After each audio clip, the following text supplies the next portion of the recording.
Today, I have the honor of being joined by Gabby Bernstein, a friend and mentor who will be sharing her own personal healing journey with us all on the soundboard. For over 16 years, Gabby Bernstein has been transforming people's lives, including her own.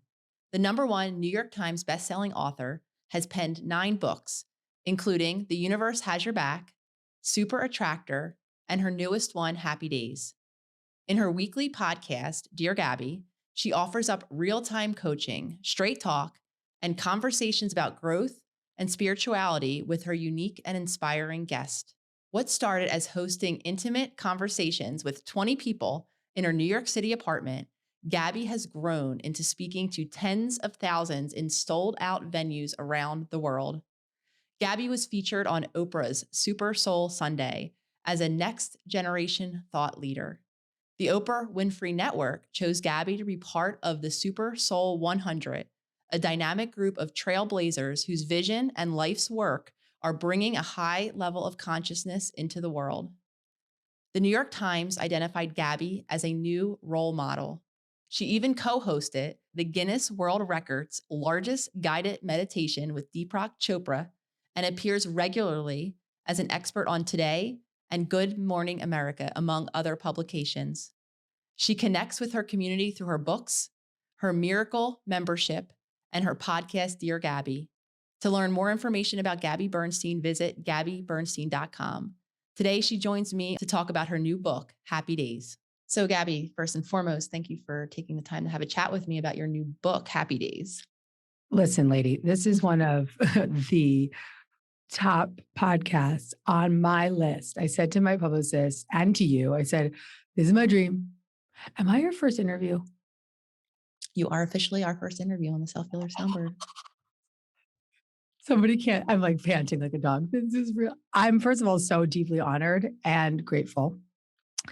It's one of my favorite podcasts. And I just, you know how much I adore you. And you've been a really big part of my own recovery journey. And I just think you're a genius. And I'm so happy to be here with you. And I mean that with all of my heart. And I am so grateful to have my kitten in the room with us as well. I hear a little purring in the background. Well, and thank you. Me and Jimmy Blue. Here we are. I am honored. I wish my kittens could be behaved enough to be here. They have to get locked in a room every time I'm filming because they would be crawling all over the table, though I'm very happy Jimmy Blue is here with us. So speaking of your journey, I actually wanted to get started with asking you, because I know you share a whole ton of your story. And even I think someone, was it your publicist or your editor, or someone was actually waving flags at you, asking you if you were, comfortable with the degree of which you were sharing so much of your journey. So how was it for you? I guess the process of writing the book, the process of having so much of your story now getting ready to be out in the world for public consumption. How was it to be so vulnerable throughout those pages of the book? Well, I opened the book, as you mentioned, with this story from my publisher saying, we're nervous for you, Gabby. You've put so much into this, and it's just one fearful, uncomfortable story after the next. And just we feel like you're too vulnerable. And then they said, you're not showing your true strength. And my response was, my ability to be this vulnerable is my true strength. Now, that is the bottom line here, is that the bravery that it takes to go to the places that scare us and come out the other side. And to also share, as to their point, there were some adjustments I made after that big conversation, because to their point, even though I was going through so much for the past 42 years, I've also had a lot of light and a lot of strength and a lot of power and a lot of service and beautiful gifts I've been able to contribute, even in the midst of going through difficult times, which is really important to start with, because we can go through trauma with a big T, trauma with a small t. We can go through the journey that it takes to recover and still have fun along the way, and still do good things along the way, still have breakthrough moments and moments of up-leveling. It can be a really beautiful path, especially with guidance. Yeah. I love how you're describing, very accurately. I would agree, vulnerability with strength. And I actually want to read, I plucked a couple quotes out that just really struck me. And The first one is I am free from my past because I became brave enough to face the deeper reasons behind my suffering and fearlessly show up for my healing. Essentially, you go on to acknowledge and uncover a deep belief that I was unworthy of a life of happiness and peace. And I think what you're describing now, right, this other side of the rawness of vulnerability of our stories, and really describing it as fearless and strength, and I would throw out resilient, the ability to bear witness to all of our suffering and everything that has happened to us and become now an accumulation of, for many of us, the cycles of suffering that we're still stuck in.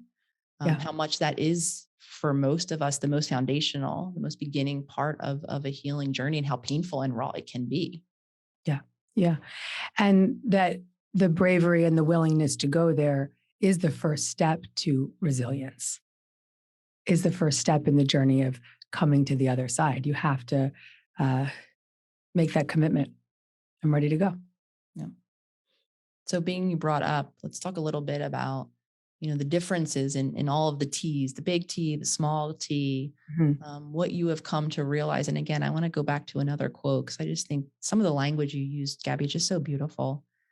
You acknowledged the painful experiences we had as kids, kind of joining the collective into this statement, because I do think it resonates with a lot of us.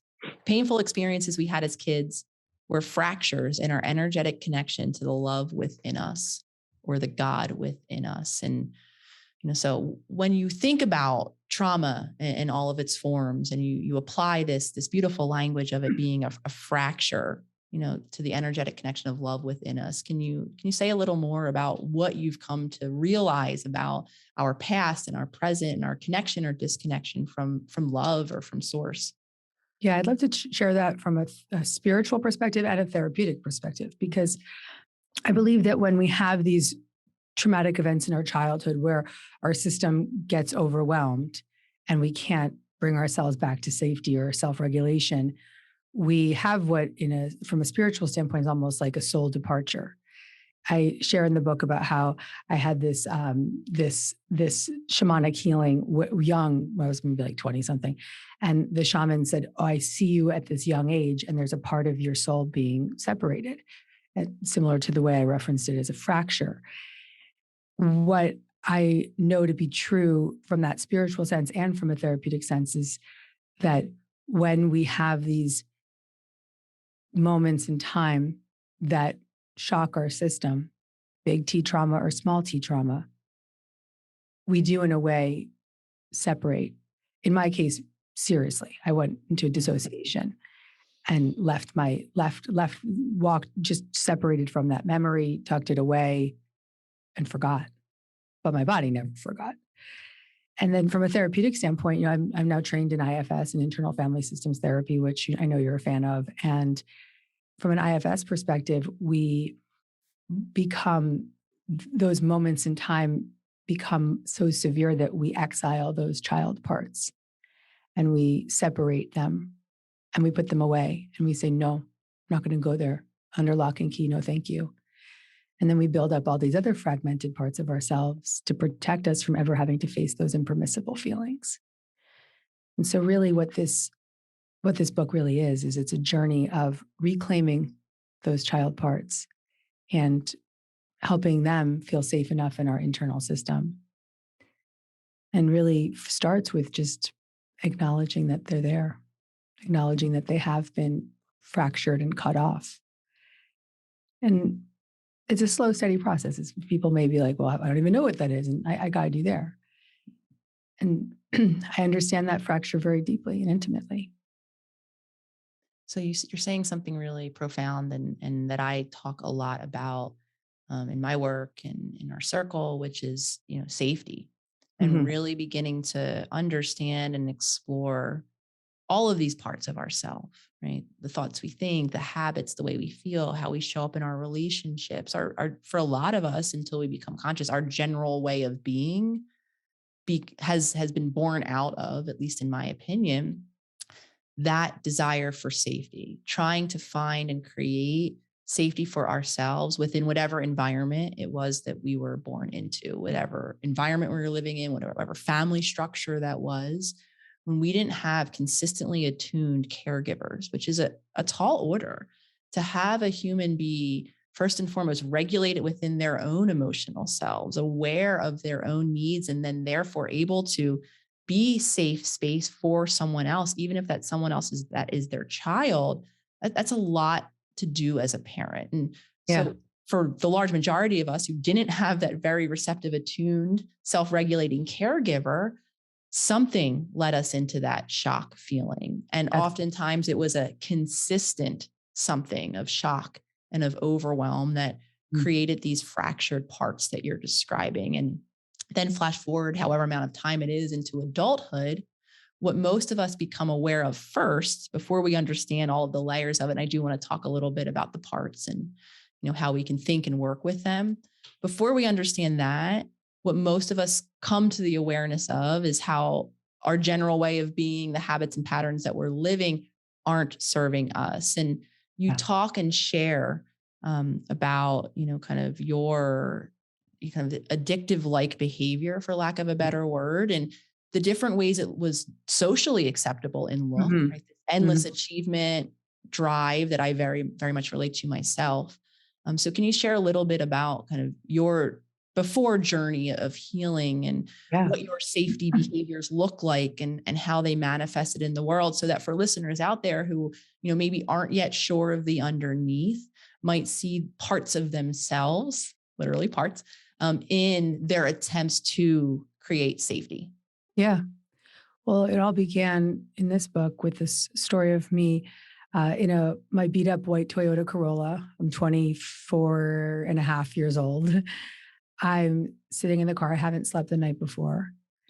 And I have this empty Gatorade bottle on the ground and I'm totally hungover. And just 30 minutes ago, I was at an after party and I'm in the car adhering to the alternate side of the street parking regulations. And I keep pressing play and rewind on a cassette tape. Yes, I'm dating myself. I am going back and forth with this cassette tape that I have listened to over 1,000 times. And it's a recording of a psychic reading that I'd had 5 months earlier. And the psychic says to me, "You're struggling with drugs and alcohol." And I say, with a real quivering voice, and I respond, "It's not that bad." And she carries on and says, "You have two choices in this lifetime. You can choose to carry on the way you are, and it will be really difficult for you, or you can get sober and make a major impact on the world." And I keep rewinding and playing and rewinding and playing because in that moment, I couldn't contemplate what that could be. How could I have an impact? How could I, in this moment of cocaine addiction and alcoholism and severe ego suffering, codependency, full blown terror and trauma in my body, and not even, and a no awareness of why, no awareness of why. And by the grace of God, I did get clean and sober half a year later. And in my sobriety, I really started to try to heal and deepen my spiritual faith and just went diving deep into my spiritual practices and lots of therapy. But let's call it 11 years into my recovery, I still didn't know why. Why was I a drug addict? Why was I a cocaine addict? Why was I a control freak? Why was I now a workaholic? Why was I so severely codependent? Why was I always trying to control every detail? Why was I uh, would fly off the handle whenever I felt out of control? Why? And here I was, it was 2016. I'm 36 years old. I'd probably written 6 or 7 books at this point. I'd been on Oprah. I'd had so many beautiful opportunities in my life to be of service to people in a big way, but I was still massively suffering. And it was bad. It got bad at this point. And I started to crack and crack and crack. And I want to really describe this because I think a lot of your listeners may have experienced this or may in the future. And it's important to know that this is something that happens with a lot of love and compassion. I want to hold everybody in a beautiful blanket of safety. But what can happen is we bury those exiled experiences so deep that we dissociate from them. And so I began to start cracking, cracking, cracking. And my mantra at the time, Nicole, was, I can't go on like this. I can't go on like this. And then I had a dream. And the dream was of being an adult, confronting the fact that I'd been sexually abused as a child. And when I woke up from that dream, it was so real that I just shut it down. I was like, no fucking way. I'm not going here. It's under lock and key, never touching this again. It just feels way too real. No, thank you. And a few days later, I was in therapy, and my therapist said a few things that really ignited me into a full blown memory of a dissociation that I 30 years ago earlier had an experience. And I remembered it in my body. I remembered it in my conscious awareness. I didn't have all the details, but I stepped into the memory. That day was horrific and terrifying and carried on like that for many, many months after. But it was also relieving because in that moment I said, ah, this is why I've been running. This is what I've been running from. And so as we start to tap into and get closer to and honor and recognize, whether it's in a memory or just in a therapy session or just in a book like Happy Days or in a book like yours, start to tap into the why and become brave enough to wonder why, we can start to understand why we are how we are. We can start to have deep and profound compassion for our addictive parts, for our our sort of misbehaved parts, our parts that are extreme. And we can say, oh, okay, I understand. There's a fracture. This child part has been locked under lock and key, locked up, not allowed out. And the journey of retrieving that part and the journey of really soothing your system, your whole system, is all in the pages of this book. And it shares my journey to, one, like you said, help people know they're not alone, to help them recognize themselves in my story or just in my suffering. And to two, really see that there is a path out, that there's a guided path out. And you're opening the door, Gabby, to that path by what you're acknowledging right here and right now, which is very much in alignment with what I believe to be true, which is that there is a why, right? Mhm. The patterns that we're living were born out of somewhere. Even for the many of us, I'm sure listening, that share a similar deep belief that I read earlier, that's similar to yours and a lot of ours, which is of being Yeah. unworthy of a life of happiness. For Yeah. me, that last piece, being unworthy of a life of peace. All Mhm. I knew from such a very early age was stress, was worry. There Yeah. was very much a deep rooted belief in myself that I did not yet uncover as well, that was driving a similar dissociative pattern of running for Yeah. me, trying to find the outward achievement that I could successfully attain that would confirm or disconfirm that deep rooted belief that I was indeed worthy. If I could find the thing that would Yeah. click in, right, and unturn what I have believed to be true for the entirety of my 30 some years, by the time I began my own healing journey as well, I could feel better about myself. Yet, of course, right, those deep rooted beliefs don't ever get relieved from Mm. something outside of ourselves, especially when Mhm. it's belief about unworthiness. So when that door cracks open and we begin to become curious to what that why is, that is for many of us where our journey of healing begins. And that door opening can, for some of us, offer an incredible amount of relief from Yeah. maybe the shame that we've been carrying as we've been secretly harboring this idea that all of what's happening around me is an indicator of how unworthy I am, that I've caused it in some way. While we can acknowledge that our past happened to us, right, we can also then shift focus and empower ourselves to create the change, right? Mhm. Mm. Acknowledging that we were very much limited in Mm. childhood, and our why was our best attempt at our safety, at finding Yeah. safety for ourselves. Yeah. Yeah. And I think that first for me, it took me many years and a lot of different therapeutic processes that I share about in this book to get to the place to even touch into the shame or to get to the place where it was even safe enough to witness that this happened to me. This wasn't my fault. Mhm. So, and even still, I'm working on it. I'm coming out with Yeah. this book and I'm like, oh, so much terror, night sweats, like I'm going through it right now. And it's such a journey, but I do believe that it begins with being brave enough to wonder. And when we start to tap into that awareness, that's the door that opens. There's this beautiful Amma quote that when an eggshell cracks from the outside, it's broken. But when it cracks from the inside, it's reborn. What I love about that for this conversation is that those moments of cracking, as I described it when I was cracking into the memory, or hitting bottom with alcohol and drugs, or just hitting enough of a bottom where you just look at your life and like, is this it? I don't want to go on like this. I can't live in extreme hypervigilance, or I can't live in extreme anxiety anymore, depression or alcoholism or whatever. Those are the moments when we crack open to the greatness of who we are, to the possibility of who we can be and who we can really return to, because we already are that. We already are that, but we reclaim our innocence. And that's it's a steady journey. And it begins with that awareness. And it also begins with a tremendous amount of self-compassion, because the I've been through this journey, and I don't know that I was cultivating as nearly as much self-compassion as I have today.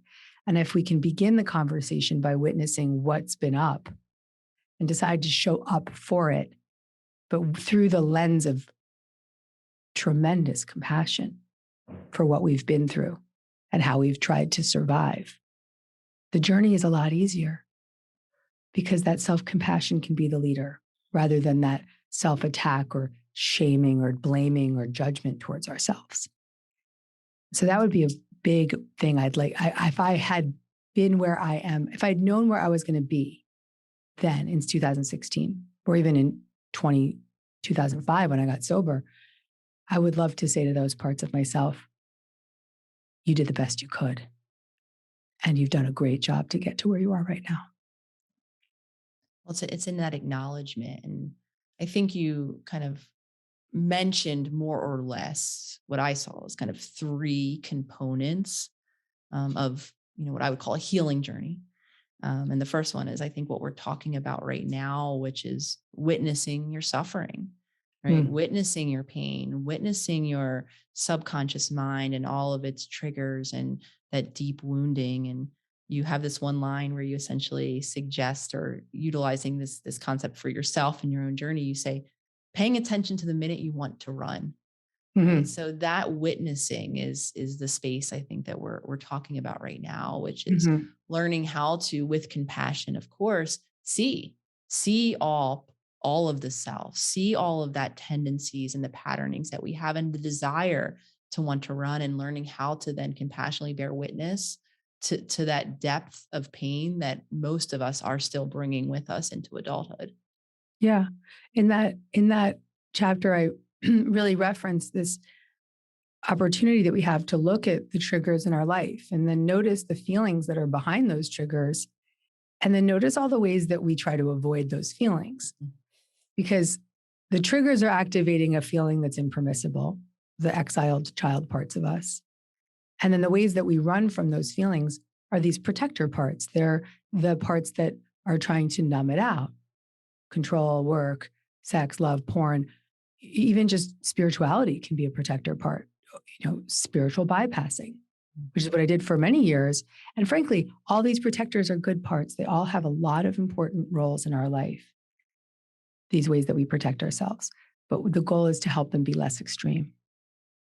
Yeah. I love you introing this, or re-introing this concept of parts.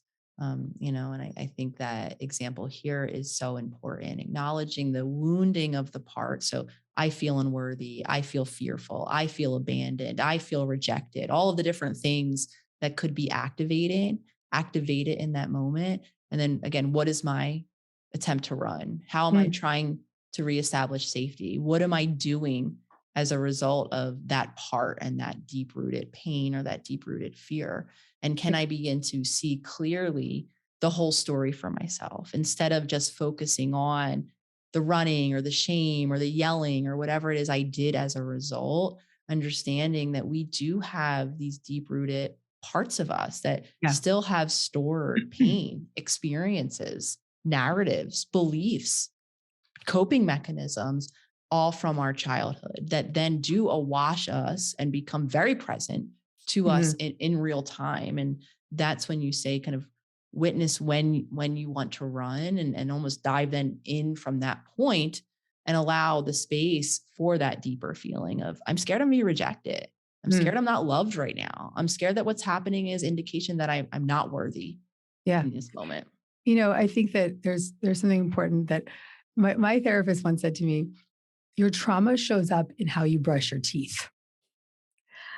It's everywhere. We build up a world around us with all of these protection mechanisms, otherwise known as protector parts, to manage the impermissible, to manage the child that was abused, to manage the child that was neglected, to manage the 6-year-old that was told they were stupid. Whatever the trauma with a big T, trauma with a small t is, we're managing. And these managers are in these extreme roles that turn into addiction, that become so extreme that they become burnout, that they can take us to the psych ward, that they can bring us to our knees with physical psychosomatic responses. And so what the goal is ultimately, and this is back to internal family systems, but also it's quite very similar to my spiritual beliefs that I've been teaching for decades, is that we have to establish an extraordinary connection to what is known as self, and self with a capital S. And some people might call that higher self, or they might call it inner guidance system, or God, or universe. But it's a non-physical presence within ourselves that's called self with a capital S. And it is compassionate. It is calm. It is creative. It is courageous, curious. And when we start to develop that connection to self, we can then let self be the leader of these extreme parts. So rather than letting the extreme parts run the show, letting my 10-year-old self show up to work and try to control shit, or letting my rager part show up in my marriage when I'm activated, I can let self show up. And this is a practice, and I give lots of methods for it in the book, but you can establish that connection to that compassion. That's why I mentioned the compassion up front. Or you can establish some curiosity, much like what you just said, Nicole, when you said, looking more closely, what's behind this? What do you need to feel right now? What do you need right now? As we develop this level of energetic awareness of that self-energy, we can then extend that self-energy to these extreme parts of ourselves. And that would look like this. It would look like, let's say something got really messed up in one of my old triggers was like when things went wrong with my work stuff and I was out of control. And one of the ways that I maintained control over those impermissible feelings was workaholism, stress, just trying to control everything. Really dominant. It was really not cool energy. And when something would go out of control, like the website went down or the webinar blew up or whatever, I'd go fucking crazy. And God bless the people that used to work with me. And in those moments, I would just not have the awareness of self. I just would go dissociate and check out into the part that was so activated. So I would go so into the controller part. And now, if something's not going well, I can notice the controller part start to come up, and then I can literally tune into self, compassion, courage, calm, creative, and start to just be the witness of that part and simply begin a dialogue with it. What do I notice about that part? What does it need from me right now? How can I support that part in this moment? How can I extend compassion to that part? How can I calm that part and soothe that part? And this is a practice. I mean, I've been in this IFS therapy for 10 years, and I just did the training. So this is something that comes very easily to me now. And it's not something that somebody's going to get overnight, but I wanted to really explain the possibility here, which is that you have an internal parent that's fucking awesome. And when you connect to that internal parent known as self, your life becomes so much easier. Mhm. I because even you're no longer extremely running in all these extreme managing ways. I even love the fact that when IFS is built on and the language it uses is part. I think for so many of us, that can offer healing here as well. Like we were talking about earlier, our actions don't make us who we are, right? Because a Yes. lot of times our actions come from this deep wounding. And again, our best attempts at survival, at safety. Um, so this idea that when I'm acting in my part, it is just that. It's a Yeah. part of who I Yeah. am. It does not make me who I am Yeah. ultimately. And this self space, capital S, that you're describing here, it is very much, I think, what we're all journeying toward, or wondering if we have inside of us, this intuition, this guidance, right? This center being. And it is, I want to highlight, a being state, because a lot of us I see look into our minds. We think it's going to talk to us in the very narrative based way that most of our thoughts do, this intuition, this guidance. And in reality, at least the way I experience it and I describe it, it's our knowings don't come from our thinking mind. They again come from a different state of consciousness where we're in our being, if you ask me, where we're connected to our heart space, where we're actually embodying a different level of consciousness. And I think this applies into the second foundational pillar, if you will, of healing that you offer, which is creating a new vision and rewiring your brain. And I'll even add in your body. And I know that you do share a lot of the body based stuff, the somatic, right? Mhm. In terms of this journey is about more than just thinking thoughts in a different way. It's quite literally about embodying self and self energy and doing the body or the somatic work to actually create that level of safety and of consciousness so that we can begin then to hear the mutterings of that intuition or of that capital S self. Yeah, it's a beautiful point because the trauma recovery journey has so many layers, and it's very gentle, and it can be slow. I wish you a slow recovery, because the slower you go, the more detailed the recognition of all those layers is, and the more you can comb through those layers and start to peel back the onion and just get closer and closer to the core. And what I have experienced in my own recovery is that there was years of this journey of spiritual development that had to come first. And then there was body-based somatic work that came through when I felt safe enough to go into my body. And there was EMDR that came through at a different time, eye movement desensitization and reprocessing, which is bilateral brain stimulation, which allows you to really open up your window of tolerance to manage to reprocess disturbances. And all these different therapies and all these different spiritual practices came at the exact right time and order for me. And everyone's going to have a different order, but your system can open you up to what's next. Literally your inner sense of safety will say, okay, I'm safe enough to go there now. I remember asking my therapist, why did I remember the trauma now at 36? And she said, because you were safe enough to remember. And she also said to me yesterday, that was so crazy. She said, most people who have a dissociated childhood traumatic event, particularly sexual in nature, the average age of remembering is 52 years old. Think about how much running that one would go through. They don't really start recovering and feeling better until they're like 67. It's like, and they can start feeling better right away once they start to address it. But that breaks my heart that we can live a lifetime or half a lifetime unaware of the possibilities of safety within ourselves. Yeah. It's mind blowing to consider.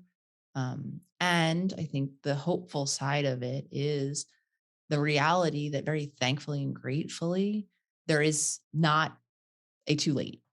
No, no, When I never. mean, when I say that, right, is that our brain now, and I share this and I offer this because it was only a distant or not so distant past where in the field, at least in my field, we believe that the brain was done changing at a certain age and into your 20s. That was it. There was no possibility of your brain changing. We also very much in the field believe that your body could only change to the extent that its genetics would allow, that we were infinitely bound by this DNA expression inside of us. And of course, while our DNA, does play a role, we now know that that isn't as true as we once thought. That's Our right. body and our brain is capable of changing throughout life, of having this very beautifully painful journey of witnessing, as we're describing, of seeing all of the different ways that we are running and trying to create safety. If it does happen for us into our 50s, our 60s, our 70s, there is still the possibility to create an incredible transformation of mind and of body. And I think that's the hopeful piece here. And again, I'm always reiterating that point because, like I said, for a very long time, I was even taught differently. I was taught very much in that old model, which is Yeah. very Yeah. limiting. It's very disempowering. It does feel like you might as well get to this point, and there is no returning because I've repeated these habits for so long, and now my body is stuck, my brain is stuck, and Mhm. that's just simply not true. And all of the very beautiful journey and tools that you share in this book, Happy Days, really are the foundational tools of creating that top to bottom transformation. Yeah, because there's also in your field the belief that sometimes you have to fully remember and recall the whole story or be able to talk it all out. And that's not true either. Because and I'm living proof of that. You can bring the story back to the body. You can actually attune to what energetic disturbances need to be undone in your nervous system through somatic experiencing, through EMDR, through EFT, through IFS as well. But it doesn't have to be a full blown recall of every single horrific detail that happened to you as a child. And I think that that's important to say because a lot of people may be so like me, so terrified of what that historical experience might have been that to even contemplate uncovering more details could be too extreme for their system. And then in turn, block them from actually doing the deeper work. And so for me, I've noticed that the body for me really reacted to trauma. And there, to your point, there's a whole chapter in the book about the body. And I suffered with gastrointestinal issues for decades. And when I began studying the work of Dr. John Sarno, this began to really shift for me.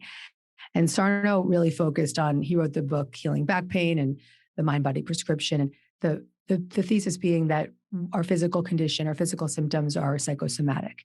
And that when we have these unresolved experiences in IFS, if we've got exiled parts that haven't been tended to, we have impermissible rage, impermissible grief, impermissible shame.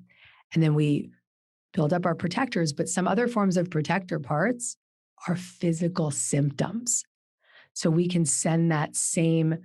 we can avoid that feeling of rage by sending it all to our back.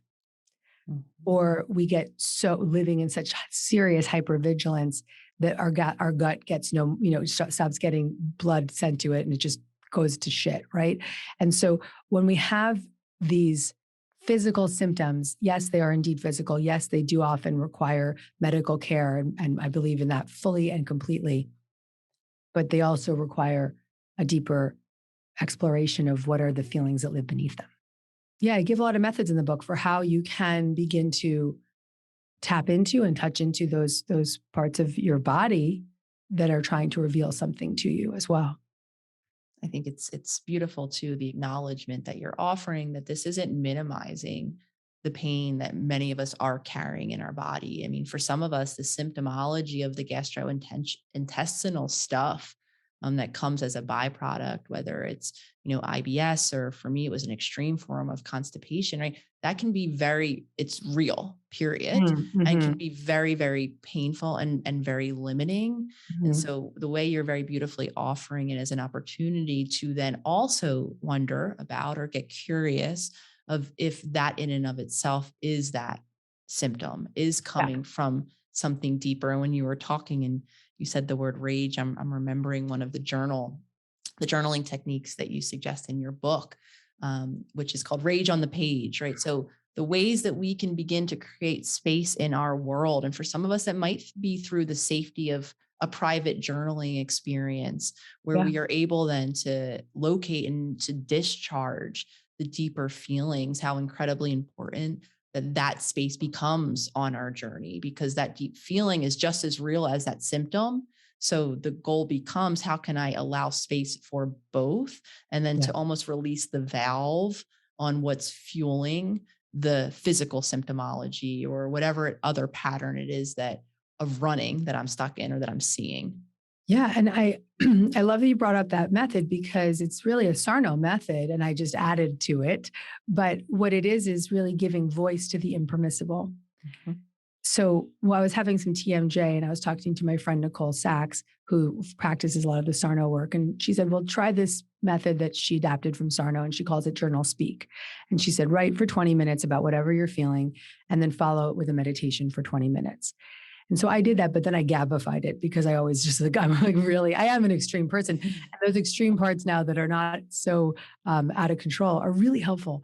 And so I added in some binaural music. And so that binaural music, it's like EMDR music. It stimulates the right brain and the left brain. And as I mentioned earlier, when you have that bilateral brain stimulation, you're able to process more of whatever is unresolved.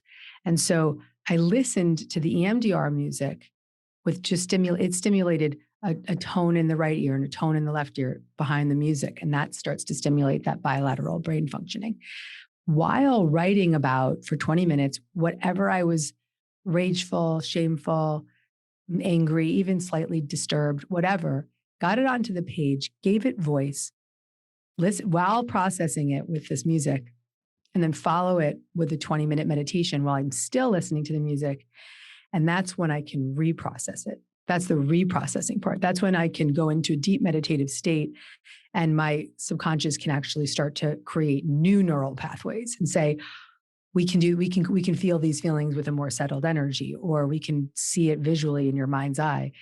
And I do that every day for 40 minutes and it has changed my life. Changed my life. I sleep 10 hours. I'm at ease and I know where to bring it. I know where to bring it all. Yeah. So getting it out is extremely important. But I also want to just say that rage on the page may sound too overwhelming to someone listening right now. So you can just share on the page as well. Like Yeah. it may not be ready to face into rage. So I want to really acknowledge that. For me, and I'll just share my own journey in writing and free associative writing, being someone who might not likely have been able to even access or admit that I have deep rooted rage or anger. And I'm really still on that journey of allowing in for me all of my spectrum of emotions outside of worry and stress, which I've had down my whole life. So when I hear like anger and rage, I might have been that person. So I appreciate that offering and that suggestion. For me, it began with doing what I think maybe many listeners have been introduced to is called morning pages, Yes. which is just kind of free associative writing in the morning. And whether or not you do the protocol of 3 full pages, maybe some days I did, maybe some days I didn't, because even for me, free associative writing about neutral topics was very difficult. I was not used to allowing myself to be in my self energy, to be present to what was alive for me or happening. Cause very much like you, I was running, I was on my spaceship, I was lost Right. in thought, I was on my next to-do list, check mark. And I didn't never had that space. So kind of just to piggyback on that suggestion and to attest that sometimes for some of us, writing, being in self energy, sitting in 1 minute of meditation to really connect with that deeper space will be difficult at first and might even be overwhelming. So Yeah. any kind Just of neutral writing. It's beautiful that you brought up Julia Cameron and the morning pages because what she was doing with that practice was helping you clear space for creativity. Mhm. And what is creativity? Self energy. Yeah. So, listen, God is in all of it. It's all the work that we've been drawn to and that you speak of here and in your book and in my book. It's all spiritual work. It's all about returning to self, returning to God, whatever you choose to call it, and however you need to get there. And I actually always say, like, I don't care what you call it. I just care that you call upon it. Yeah. Yeah. This brings us to the final foundational piece, because I did mention I had noted three, and the third one is again the conversation you and I are having now of surrender, of Mm. surrendering and honoring our deepest feelings, our deepest wounding, that deep tendency that we have to run to seek safety, to claw at it whatever way that we can, and still in real time, over time, learning how to drop back into that self energy, and then to gift ourselves with the opportunity to make new choices from that space. And I couldn't agree more with you, Gabby. I know sometimes people hearing spiritual, it's a spiritual journey. Oh, cringe. Spirit is, in my opinion, essence. It's the uniqueness that is inside each of us that is always there. Many Mhm. of us are living in disconnection from that space because of all of this conditioned patterning, all of these parts that are running the show more often than not, though that essence is alive within each of us. And it does contain not only our intuition, but like you're very beautifully acknowledging now, our creativity. I'll go a step further, our ability to be truly present and connected to another Connect. being, to the general world, the natural world, which we are part of. So Yeah. ultimately, yes, this is a spiritual journey for all of us, because really it's just that journey back into that deeper space of who we are. Yeah. I believe that you said what I would refer to as a faith statement when you started talking about what spirit means to you. And for me, it means that there is an ever present energy of love within us and around us that is always guiding us and supporting us. So when we start to surrender to that inner guidance, we are led. We are led to the right therapist. We're led to this podcast. We're led to your book. We're led to my book. We're led to the yoga teacher, whoever it might be. We're led to the medication, whatever it is. I speak very openly about that in the book too. We're led to whatever it is that we need for the next level of our own recovery.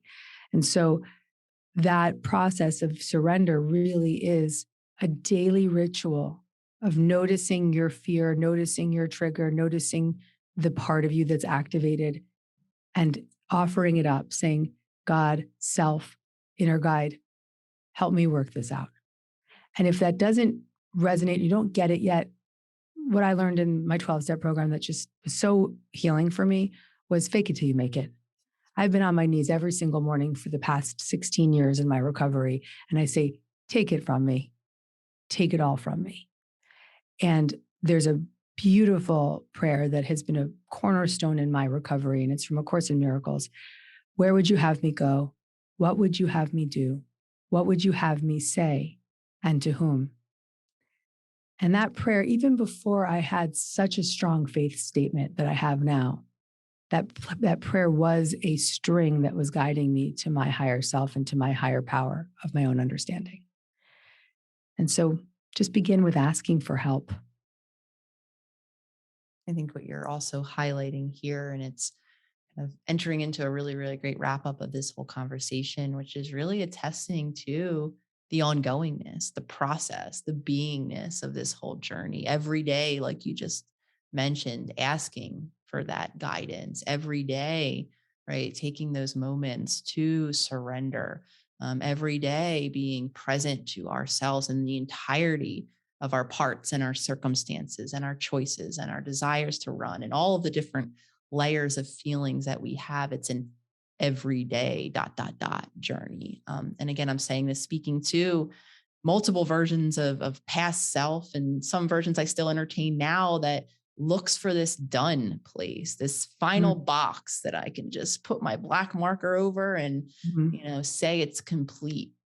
And again, that even comes from that tendency for me for knowing, for control, for having a security, that's again outside of me. And the more we drop that back in, the more we cultivate that connection, we listen to that guidance, and then we get that guidance affirmed when life does start to change in Mhm. whatever direction we want to see it changing in. That confidence builds, and then it builds a little bit more. And then that uncertainty of tomorrow still might feel looming.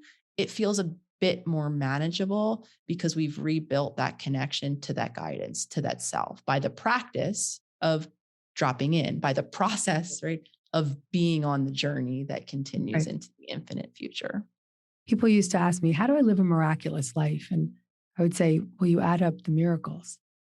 So as we tap into and tune into all the moments of miraculous, the moments of, oh, I responded a little bit differently yesterday, or I took that tip from Nicole and it worked, we start to create a new, more spiritual proof in our body, in our system, in our nervous system, in our brain that we can change.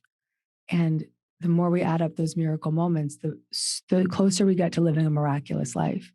And when we live in the miraculous, it's not like we don't have problems, but we can show up for them with a tremendous amount of faith and grace, and that can carry us. And it's one of the things I admire most about you, Nicole, is that your pursuit to that miraculous is, we witness it every day on your Instagram handle and in this podcast. It's so fun. It's a joyful pursuit, and you put so much love into it, and you really have fun going deeper. And I think that's a really important message. We started with it, and I want to close with it, is that the journey, while it may feel terrifying or treacherous or long, or I don't want to do that, have fun along the way. Add up the miracle moments.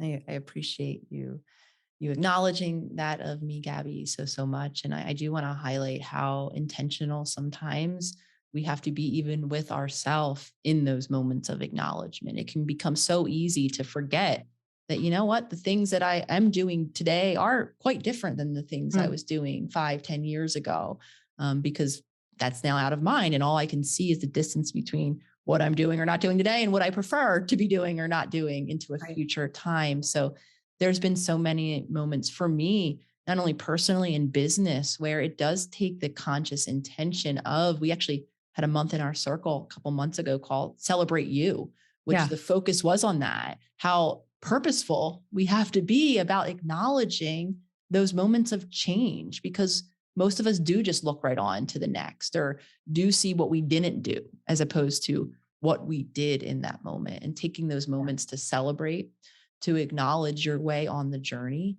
is so incredibly impactful, empowering, and it's affirmatory. It's like, oh, okay, right. This is what's going to help continue me walking forward, even as it remains difficult in moments, even after I backslide or whatever we want to Right. call it. I have that old reaction. I do that old habit. I do that old thing that I want to avoid. These will be the moments that you can call upon to say, I did do that old thing. And now I Mhm. have just another opportunity, just like I did many months before, to do something new. And Yeah. in my opinion, it's building those moments into of acknowledgement, of celebration, especially if, again, coming full circle, you do have, as many of us do, that core, I'm not worthy. That's Yeah. going to be the first narrative that's going to be offered to your subconscious. So when I Right. say being intentional, that's what that means in practice, stopping that and saying, okay, thank you, old narrative that kept me safe. In this moment, I am worthy because this is Mhm. what I did differently. And being compassionate towards. So, oh, there you are again, voice of unworthiness. And I understand that you would be here right now because you're trying to protect me from feeling something. Yep. And I have a lot of love and compassion towards you, but I'm going to choose again. And I'd love to see things differently. I'd love to take a walk with myself right now. I'm going to open that book again. I'm going to go listen to Nicole, and giving yourself the chance to start with that compassion, because compassion is the antidote to unworthiness. What a beautiful line. Compassion is the antidote to unworthiness. I am going to take that one with me.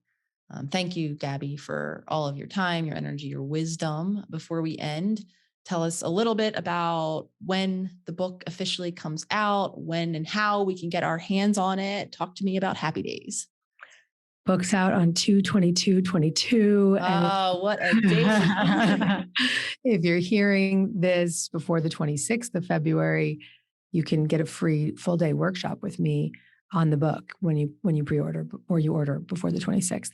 Just go to deargabby.com/happy days. And you can also find me at my show, Dear Gabby, on my podcast. And I am just really freaking proud to be your first interview. I'm going to brag about that. Well, I appreciate it. Thank you for being my first interview, Gabby. Thank you for being who you are in the world.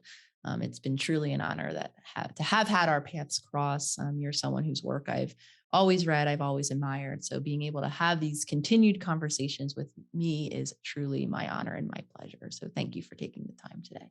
Right back at you, sister.